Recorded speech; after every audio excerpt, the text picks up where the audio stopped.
Hello friends, let us learn about the hemisection of spinal cord or Brown Sequard Syndrome. What do I mean by hemisection or Brown Sequard Syndrome? What is happening? First of all, let us see this part. Okay, forget that there is any lesion. We have the dorsal column. In the dorsal column, we have the gracilis fasciculus, which is carrying the fibers from the lower limb. Cuneatus fasciculus, which is carrying the dorsal column sensations from the upper limb. These two are carrying my dorsal column sensations. How about my anterolateral spinothalamic tract? Where is it present? So anterolateral spinothalamic tract, probably this one, see here.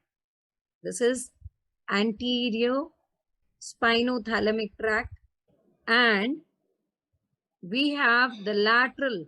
This is my lateral spinothalamic tract. These anterior lateral spinothalamic tract, both of them, they are carrying what? They are carrying pain, temperature, and crude touch. Right? So these are the sensations, sensory inputs, which are going to the higher centers from the spinal cord. Coming to the descending tracts, we have a lateral corticospinal tract, as well as we also have the anterior corticospinal. Right? So these are my motor fibers. Right? Now, think of this situation. It's a complete hemisection, means it has taken half of the spinal cord. What am I losing? I'll be losing what? Sensory and motor. I'll have the damage of the dorsal column tracts, which were carrying my dorsal column sensations such as fine touch, proprioception, vibration, two-point discrimination, stereognosis. All that sensations were carried by my dorsal column tract. Now there is a lesion of my dorsal column also is involved. So definitely there will be loss of the dorsal column sensations. What about the other sensations? There will be loss of pain, temperature and crude touch. Right? Next, what else will be lost? The other loss would be the motor. Because motor nuclei are also involved here. Right? The columns where my motor fibers were descending are also involved here. So there will be loss of motor sensations coming from my corticospinal tract, present in my lateral or present in my anterior system. Right? Now, when we say that what will be the loss of sensations, we usually try to say as what will be the loss at the level of lesion and below the level. Of lesion. That's the most important things that you should know. Below the level of lesion. Now, seeing this diagram, what will be your opinion for at the level of lesion? What all will be lost? So at the level of lesion, if you think of the sensory loss and the motor loss, what will happen if it is at the level of lesion? Think that this lesion is at T6. What will happen at the level of T6? There will be loss of dorsal column sensations will be lost. Now, sensory and motor loss, again, we can think what is happening, whether ipsilateral or contralateral. So here, what will be happening on the side of lesion? So ipsilaterally, let us see on the same side, what will happen? There will be complete loss of all sensation. Ipsilaterally at the level of lesion. Why did I say so? If this is my spinal cord, I had the dorsal column sensation coming from here and they were passing through this column, right? Then how about the pain and temperature? They were coming through this, then they were giving collaterals and then they were going up. Now the lesion as it at this level. So don't you think that there will be loss of all sensations, all sensory loss, including what? Including your loss of dorsal column sensations as well as anterolateral spinal sensations.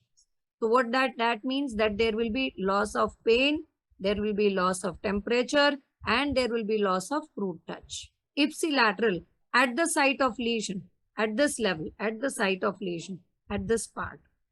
Contralateral, what will be lost? If I think of Pain, contralateral temperature. side, at the level of lesion. So contralateral, what is happening? Contralateral is this side, dorsal column is going. So you don't have dorsal column sensation loss. Dorsal column sensation loss It's not there. is not there. Yes, ma'am. And anterolateral column sensation loss will be there. But there will be loss to my anterior column. Anterolateral. Yes, anterolateral spinothalamic tract sensations. So there will be on the contralateral side, there will be loss of pain, temperature and crude touch. Clear now? This is at the level of lesion. That way the sensory loss. How about motor loss? Ipsilateral, what will happen? Contralateral, what will happen? My lateral corticospinal tracts are involved. Then we had the tracts which were coming to either as the medial motor system, extrapyramidal were coming on the anterior, some were coming on the lateral. So we had the fibers on this side, right? So they must have, from this side they were coming, and what did they do? Then they crossed over. There was a crossing over here, right? And they had come to the lateral side. This is my corticospinal tract. But I had extrapyramidal tracts. The rubro had crossed. But what about vestibulo? They came on the same side. The others also came on the same side. Since these nuclei which are involved for the motor nucleus, my anterior horn cell is also damaged at the level of lesion. On ipsilateral side, there is complete loss. Here, the lower motor neurons are also involved. They are lost. Then their connections on the lower motor neuron from the higher center is also lost. So there is a complete loss. How about the contralateral side? On this side, what will happen? My lateral corticospinal tract, if this is my right side, this is the left side. The right side fibers had crossed and they had come. So here, the anterior spinal tract the anterior horn cells, they are intact. This side, the lateral corticospinal tract is intact. How about the other side? That is also intact. Anterior corticospinal tract, they are also intact. So contralateral, I may find that there is no loss of motor sensations. At the level of lesion, did you understand? There is a complete loss of sensory sensations. You got that? Yes, ma'am. On the ipsilateral side, there is loss of both the dorsal column tract and the anterolateral spinothalamic tract on the ipsilateral. On the contralateral side, there is loss of pain and temperature, but that is below the level of segment, not at the same level. Below the level, we find that pain and temperature is lost. Why did we say that? Because these pain fibers, you remember there is tract of leisure. They go little up. Yes, ma'am. And then they cross over. They ascend up little and then they cross over. Hence, on the contralateral side, there is loss of pain and temperature, but one or two segments below. How about the motor loss on the side of lesion, at the level of lesion, on the side of lesion? There will be loss of lower motor neurons. So it will give you a lower motor neuron type of lesion. What is involving? Your anterior horn cells are involved. Your fibers coming from the higher centers, their nuclei, that is involved. They all are lost. But here the fibers which were descending down, they might be intact, right? What I'll find at the level of lesion, since anterior horn cells are involved, the lower motor neurons are involved, there will be a lower motor neuron type of lesion. And we know what are the features of lower motor neuron lesion, that there will be decrease in the tone, there will be loss of the reflexes, the bulk will get reduced, the power will get reduced, the strength of the muscle will get reduced, and what will happen?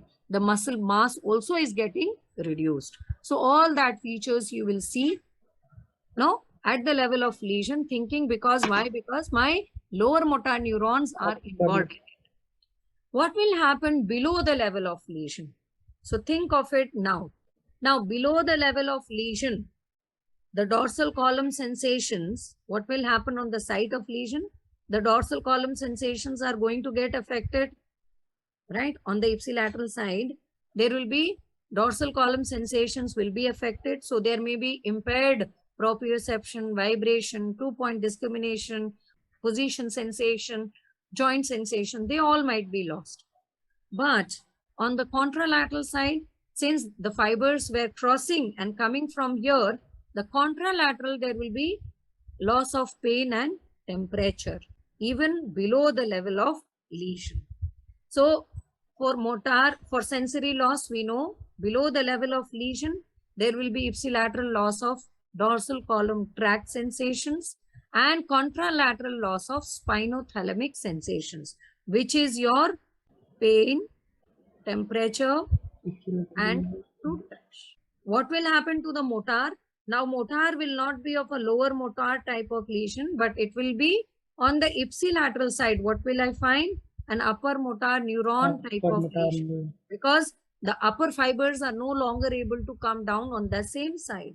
So, we'll have the features of upper motor neuron lesions. What is the upper motor neuron lesion we will get first? There is increase in the tone. Increase in the muscle tone is going to cause spasticity. Reflexes will become hyperactive, isn't it? Hyperreflexia will be there.